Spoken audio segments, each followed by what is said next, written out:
Hello दोस्तों, कैसे हैं आप लोग। तो सीडीपी की क्लास को आज हम कंटिन्यू करते हुए, और आज की क्लास काफ़ी इंपॉर्टेंट होने वाली है क्योंकि आज जितने भी क्वेश्चन लिए हैं मैंने सारे प्रीवियस ईयर के लिए हैं। तो आप लोग लास्ट तक ज़रूर बने रहिएगा क्योंकि ये सीरीज़ इम्पॉर्टेंट है।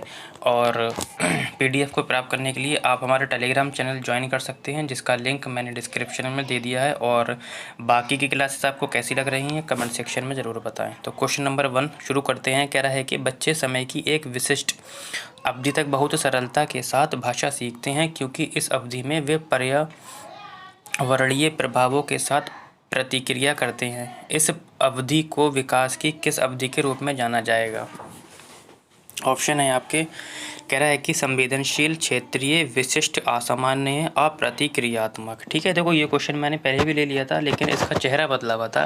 कह रहा है कि बच्चे समय की एक विशिष्ट अवधि तक बहुत सरलता से सीख लेते हैं क्योंकि वो जो अवधि होती है अति संवेदनशील होती है ना। कैसी होती है? अति संवेदनशील होती है। यानी कि क्वेश्चन नंबर 1 का ऑप्शन हो जाएगा आपका ए हो जाएगा। आगे बढ़ते हैं। क्वेश्चन नंबर हम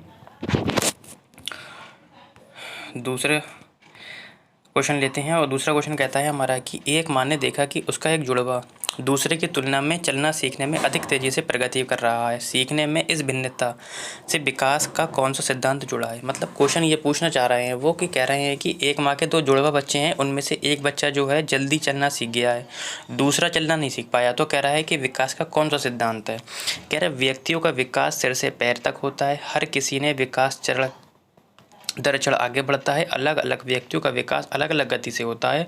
और डी ऑप्शन कहता है कि हर किसी में विकास सामान्य से विशिष्ट की ओर होता है। ठीक है, देखो पहला ऑप्शन कहता है कि व्यक्तियों में विकास सिर से पैर की ओर होता है। बिल्कुल ऑप्शन ठीक है ये, लेकिन इसका आंसर नहीं है ये। ऑप्शन तो ठीक है।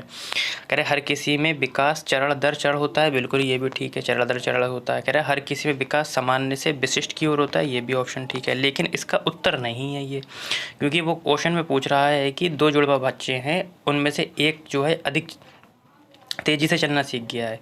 यानी कि वो कहना चाह रहे हैं कि अलग अलग व्यक्तियों में विकास की दर अलग अलग होती है, यानी कि अलग अलग गति से होता है। ठीक है, तो ऑप्शन तो चारों ठीक थे, लेकिन हमें क्वेश्चन के हिसाब से आंसर को ढूंढना था, यानी कि ऑप्शन नंबर हमारा हो जाएगा सी हो जाएगा। ठीक है, आगे बढ़ते हैं हम क्वेश्चन नंबर 3 की ओर। कूट वाला क्वेश्चन है ये। कह रहा है कि निम्न में से विकास किस पर निर्भर है। कह रहा है कि आनुवंशिक पर है, सामाजिक सांस्कृतिक प्रथाओं पर है या भौतिक वातावरण पर है। मैंने आप लोगों से कहा था जब भी आपको heredity, environment, nature and nurture यानी कि वंशानुक्रम वातावरण का क्वेश्चन मिले तो उसमें आपको दोनों ऑप्शन देखना है, बताया था ना। क्योंकि आनुवंशिक ये भी इम्पॉर्टेंट है, भौतिक वातावरण भी, यानी कि ए और सी दोनों ए और सी किसी में भी नहीं है ना। इसमें है ए और सी, इसमें है, यानी कि बी भी इसमें इंक्लूड हो जाएगा। यानी कि सामाजिक सांस्कृतिक प्रथाओं, यानी कि इन सब में ज़रूरत पड़ती है। ठीक है, विकास के किस किस पर निर्भर होता है, तो विकास आनुवंशिक पर भी निर्भर होता है, भौतिक वातावरण पर भी होता है, सामाजिक सांस्कृतिक। यानी कि क्वेश्चन नंबर 3 का आंसर क्या हो जाएगा 4। क्वेश्चन नंबर 4 की ओर आगे बढ़ते हुए जीन पियाजे से ये क्वेश्चन है। और क्वेश्चन नंबर 4 कहता है आपका, कहता है कि जीन पियाजे की संज्ञानात्मक विकास के सिद्धांत के अनुसार अध्यापक को किस अवस्था में क्रमबद्धता से संबंधित प्रश्न हल करने के लिए देना चाहिए। कह रहा है संवेदीगामक, पूर्व संक्रियात्मक, मूर्त संक्रियात्मक और औपचारिक संक्रियात्मक, यानी कि अमूर्त संक्रियात्मक। ठीक है, देखो संवेदीगामक अवस्था जो चलती है 0 से 2 वर्ष तक चलती है आपकी। ठीक है, पूर्व संक्रियात्मक अवस्था 2 से 4 वर्ष तक चलती है, 2 से 7 वर्ष तक। और मूर्त संक्रियात्मक अवस्था 7 से 11 वर्ष तक, जबकि अमूर्त संक्रियात्मक अवस्था 11 से 15 या 16 वर्ष तक चलती है। ठीक है, तो संवेदी पेशी अवस्था में क्या क्या आ जाता है, वस्तु स्थायित्व आ जाता है, परावर्ती क्रियाएं आ जाती हैं, मूल परिवर्तन व्यवहार आ जाता है ना। लिखूंगा तो टाइम ज़्यादा वेस्ट हो जाएगा, तो मैं केवल जिस जो ऑप्शन है केवल उसी से रिलेटेड ले रहा हूँ। करेक्ट, क्रमबद्धता। तो जो क्रमबद्धता है मूर्त संक्रियात्मक अवस्था में आता है। और क्या क्या आता है इसमें, तो और इसमें आता है गणितीय संक्रियाएं आ जाती हैं, गणितीय संक्रिया है ना। और क्या आ जाता है, विलोमीयता आ जाती है। ठीक है, और क्या आ जाता है इसमें, संरक्षण आ जाता है। ठीक है, और क्या, इसको हम संधारण भी बोलते हैं। और क्या आ जाता है इसमें, क्रम जो है परिपक्व हो जाता है, यानी कि क्रमबद्धता आ जाती है। यानी कि ये रहने दो क्योंकि ये तो इसमें आ ही गया है, ठीक है। एक तो ये आ जाता है आपका क्रमबद्धता, ठीक है। और क्या आ जाता है, वर्गीकरण आ जाता है, ठीक है। और क्या आ जाता है, श्रृंखला आ जाती है। और सबसे मेन पॉइंट इम्पॉर्टेंट है जो कि इसमें क्या होता है, तर्क पूर्व चिंतन, यानी कि चिंतन तार्किकता की क्या हो जाती है, शुरुआत आ जाती है। और एक ऑप्शन और है इसमें, कार्यकरण, ठीक है, ये भी इसी में आ जाता है, कार्यकरण, ठीक है।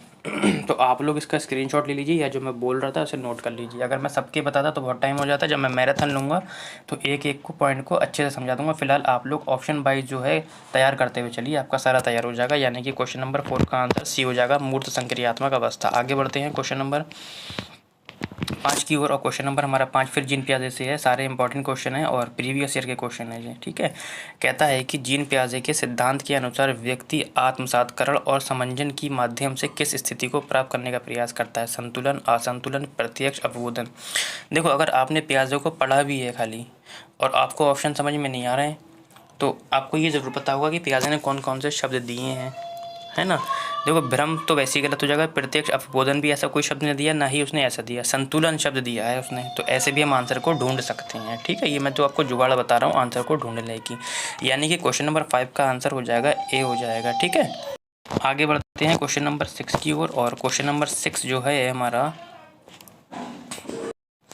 कहता है कि 6 वर्षीय लड़का मनीष दुनिया और दूसरों के अनुभवों को केवल अपने ही दृष्टिकोण से देखता है और दूसरे के दृष्टिकोण समझने में असफल रहता है। ये किसका प्रतिनिधित्व करता है, ठीक कह रहा है, संरक्षण का, आत्मकेंद्रियता का, प्रतिवर्ती चिंतन का, वैज्ञानिक तार्किकता का। देखो, ये भी क्वेश्चन जो है आपका पियाजे से, ये क्वेश्चन भी आपका पियाजे से संबंधित है, ठीक है।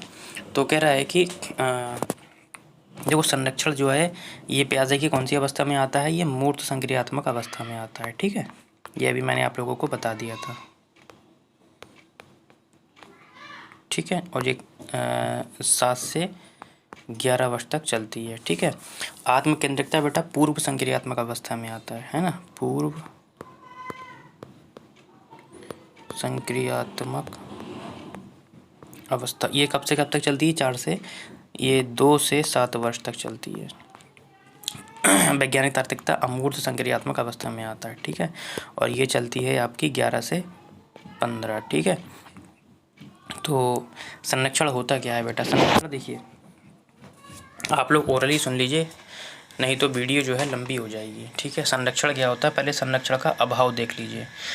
बच्चे शुरुआती आकृति में किसी प्रकार का परिवर्तन होने पर शुरुआती आकृति भूल जाते हैं, तो इसे हम संरक्षण का अभाव कहते हैं। और जब नहीं भूलते हैं, है ना, तो उसे हम संरक्षण बोलते हैं। आत्मकेंद्रियता क्या होती है बेटा, जब बच्चा अपने आप को ही सब कुछ समझता है, मतलब आत्मकेंद्रियता क्या होता है, बच्चा केवल खुद के बारे में सोचता है, खुद के विचारों को वरीयता देता है। तो ऑप्शन भी आपका यही है।